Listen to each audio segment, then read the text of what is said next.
जय हिंद। जय भारत, वंदे मातरम। मैं रविंद्र फौजी। साथियों, आज एक उत्तर प्रदेश का मामला हमारे संज्ञान में आया है। हमारे किसी साथी ने एक वीडियो भेजा है कि हमारा एक इंटेलिजेंस का जवान विवेक, जो अपनी चचेरी बहन की शादी में छुट्टी आया था, अभी 28 तारीख को ही छुट्टी आया था और 29 को वो अपने दोस्तों को कहीं छोड़ने जा रहा था अपने गांव के पास ही। और वहाँ रास्ते में एक स्कॉर्पियो में सवार एक दरोगा जी और 4 उनके अन्य साथियों ने सिर्फ मामूली सी विवाद गाड़ी ओवरटेक करने के नाम पर उनका झगड़ा होता है और इस झगड़े को अन्य लोग बीच बचाव करके शांत भी कर देते हैं कि ठीक है भाई, जाओ दोनों पार्टियां। लेकिन जब दोनों पार्टियां जाने लगी और फौजी, ये जो इंटेलिजेंस में था, आर्मी इंटेलिजेंस में विवेक, वो जैसे गाड़ी में बैठता है तो जो पीछे दरोगा के साथ और जो लोग थे उनमें से एक आदमी ने उठाकर उसके सिर पर रोड से वार कर दिया और उस रोड की वजह से वो घायल हो गए, वहीं बेहोश हो गए। उसके बाद में उनको वहाँ से उनके परिजनों को भी पता चलता है। उनको पहले नज़दीकी हॉस्पिटल में ले जाया जाता है जहाँ उनकी हालत गंभीर बताई जाती है और उसके बाद उनको लखनऊ एमएच में, कमांड हॉस्पिटल में रेफ़र किया जाता है, जहाँ देर रात उनकी मृत्यु हो जाती है। एक छोटे से सिर्फ गाड़ी रेस कर रहे थे या ओवरटेक कर रहे थे, मतलब एक छोटे से हादसे ने हमारे एक सेना के इंटेलिजेंस के एक जवान को हमने खो दिया है। और अभी हमें पता चला है एक जवान ही नहीं, एक और जवान जो इसमें जेल जाएंगे, क्योंकि जो दूसरी गाड़ी थी जिसमें दरोगा जी थे, वो दरोगा जी के साथ भी एक जवान थे, वो भी छुट्टी आए हुए हैं और वो दूसरी पार्टी में थे। तो हम किसको दोष दें, कि वो पुलिस दरोगा को दोष दें या उसमें बैठा एक हमारा ही फौजी, जिनका झगड़ा भी हो रहा है, उनको पता है कि भाई सामने वाला फौजी है, दरोगा जी ने झगड़ा किया तो फौजी का तो फर्ज बनना था उनको छुटाना। एक वकील साहब भी उसमें मौजूद थे जिनकी वो गाड़ी थी, यादव जी बताए जा रहे हैं जिनकी गाड़ी थी।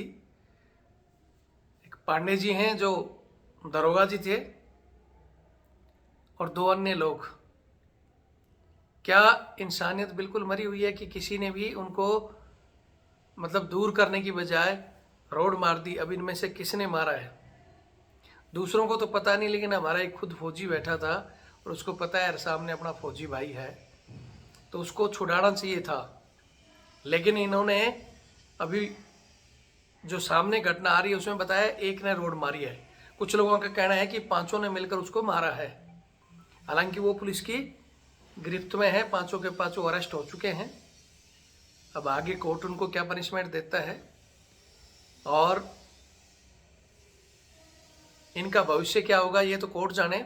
लेकिन वो जो हमारा इंटेलिजेंस का जवान था, उनके पिताजी भी आर्मी से सूबेदार के पद से रिटायर हैं और ये विवेक जो कि खुद दिल्ली में तैनात है इंटेलिजेंस में, उसके बावजूद इस घटना को पुलिस वाले ने अंजाम दिया है या उसके अन्य साथियों ने दिया है, ये तो कह नहीं सकता। हालांकि ये एक तरह का हादसा मानो जो इनकी नेग्लिजेंसी के कारण हुआ है। दरोगा जी जिनको कानून की जिम्मेवारी होती है, वो दिन रात इसी चीज़ों को डीलिंग करते हैं, लेकिन वो अपने साथ उन 4-5 लोगों को रोक नहीं पाए कि भाई चलो छोटी सी विवाद है, जाने दो, या ठीक है अगर कोई बात हुई तो केस हो जाता। लेकिन किसी की जान लेना, किसी को मारना, क्या ये सही तरीका है? लेकिन पुलिस को तो खैर धीरे धीरे ढिलाई मिली हुई है। कानून से ज़्यादा उनका लठ बात करता है या उनका गलत भाषा, गाली गलौज बात करती है, क्योंकि समझ में नहीं आता कि इनको छूट दी है कि अपराधियों के साथ उस ताकत का इस्तेमाल कर सकें। लेकिन अपराधियों के साथ साथ आम जन के साथ इस तरह की गाली गलौज, फौजियों के साथ मारपीट, और मारपीट का इस तरह इतना हो गया कि जान से ही मार दिया। आखिर इन घटनाओं पर कब हमारे देश की सरकार जगेगी? राजनाथ जी रक्षा मंत्री हैं आप, बीजेपी गवर्नमेंट यूपी में है, और कितने ही हादसे ऐसे यूपी में हुए हैं। आपने कौन सा कानून बना दिया?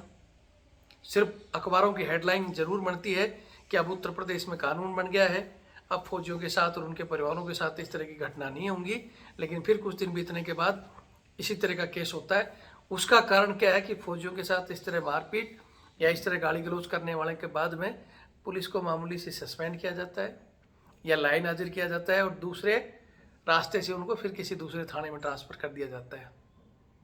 इसलिए लोगों को लगता है यार उसका कुछ नहीं बिगड़ा, उसका कुछ नहीं बिगड़ा। यहाँ तो लोग कर्नल को थप्पड़ मार कर आराम से घूम रहे हैं, तो सामने जवान, जेसीओ या छोटे अधिकारी की इज्जत कौन करेगा? जब ये कर्नल ब्रिगेडियर तक हाथ फेर चुके हैं तो इनका डर खुल चुका है। सैन्य अधिकारी खामोश हैं। नहीं तो पहले इनकी जो रॉयल्टी थी, बोलते ना नाम नमक निशान, अपनी इज्जत से पहले अपने जवानों की, अपनी रेजिमेंट की और इस देश की इज्जत। रैंक मिले ना मिले, लेकिन रिस्पेक्ट होनी चाहिए। वो रिस्पेक्ट अब पता नहीं क्या हो गया है कि कितने ही आदमी हमारे मार खा चुके हैं, कोई थप्पड़ खा चुका है, कोई मारा ही जा चुका है, लेकिन फिर भी हमारी सेना डिसिप्लिन में है। इंटेलिजेंस, आज मुझे याद आ रहा है एक छोटा सा किस्सा, मैंने कई बार आपको बताया भी है कि एक बार इसी कमांड के एक कर्नल साहब की मेरे से किसी बात को लेकर एक समस्या आई थी। एक इंटेलिजेंस के जवान की पेमेंट बंद थी और मैंने काफ़ी रिक्वेस्ट की उनके एसएम साहब से, सीओ साहब से।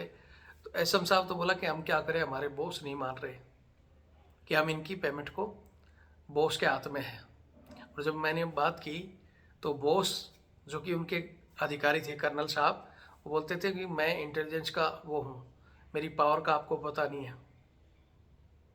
यानी उसकी पावर, उनका जो मेरे को धमकाने का इरादा था वो ये था कि तुमको पता नहीं है मेरी पावर अंदर और बाहर, मतलब सब लोग डरते हैं।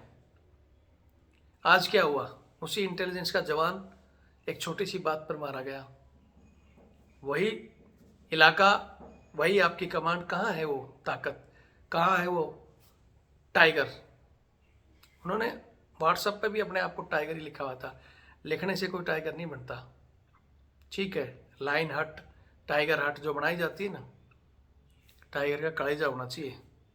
इन घटनाओं पर टाइगर शांत रहते हैं और शांत रहने के बाद में फिर 4 दिन बाद कोई हादसा होता है।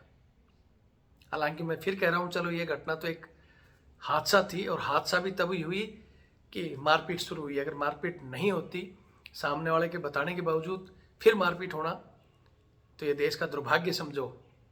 नहीं तो अगर कोई छोटी मोटी बात भी हो जाती है, कोई अगला बताता है यार ये सैनिक है, तो लोग उसकी इज्जत करते थे, चलो यार सैनिक है, फौजी है, कुछ गलती होगी तो छोड़ दो। पुलिस वाले भी जो अच्छे अधिकारी हैं या जवान हैं कि ठीक है यार फौजी आदमी है भाई, वैसे कम छुट्टी मिलती है, टेंशन में है, कोई गलती भी कर गया तो छोड़ दो। ऐसे लोग भी हैं पुलिस में, ऐसे लोग भी हैं जो फौजी बताने के बाद इज्जत करते हैं, और फौज में भी ऐसे लोग हैं जो पुलिस वालों की इज्जत करते हैं, बोलते हैं टेक रिस्पेक्ट तो देन रिस्पेक्ट।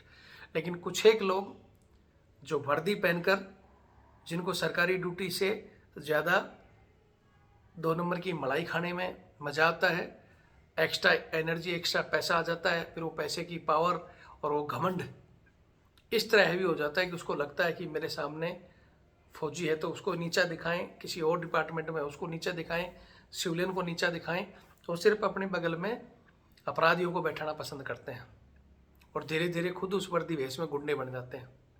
तो ऐसे लोगों पर अगर कोई लगाम लगा सकता है तो माननीय प्रधानमंत्री जी, रक्षा मंत्री जी और योगी आदित्यनाथ जी।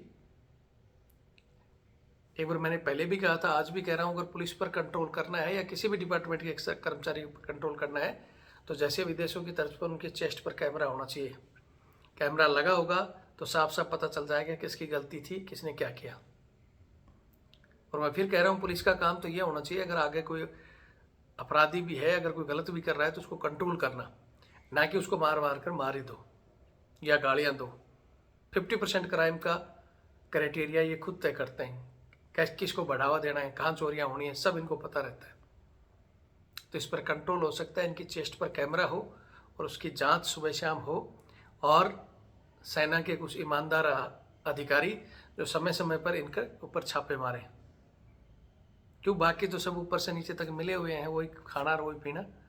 बाकी आज मैं इस घटना के ऊपर ज़्यादा कुछ कहना नहीं चाहता, क्योंकि मैंने बता दिया कि दूसरी पार्टी में जो थानेदार जी थे वो तो थानेदार जी तो सुधरेंगे ही नहीं, लेकिन एक अधिवक्ता जिसको पूरा कानून का ज्ञान है, एक फौजी जो सामने फौजी है वो भी नहीं रुका, 5 गिरफ्तार हो गए हैं, अपने आप भुगतेंगे। लेकिन आगे इस तरह के हादसे न हो। आप सड़कों पर निकलते हो तो मैं अपील करूंगा, मैं कई बार बहुत से लोगों को कहता हूं कि भाई सड़क पर आपको पता नहीं, बोलते ना कि अगर सड़क पर आप जा रहे हो कब कोई आवारा कुत्ता आपको काट ले, आपको ऐसे लोगों से बहस नहीं करनी चाहिए, बच कर निकलना चाहिए।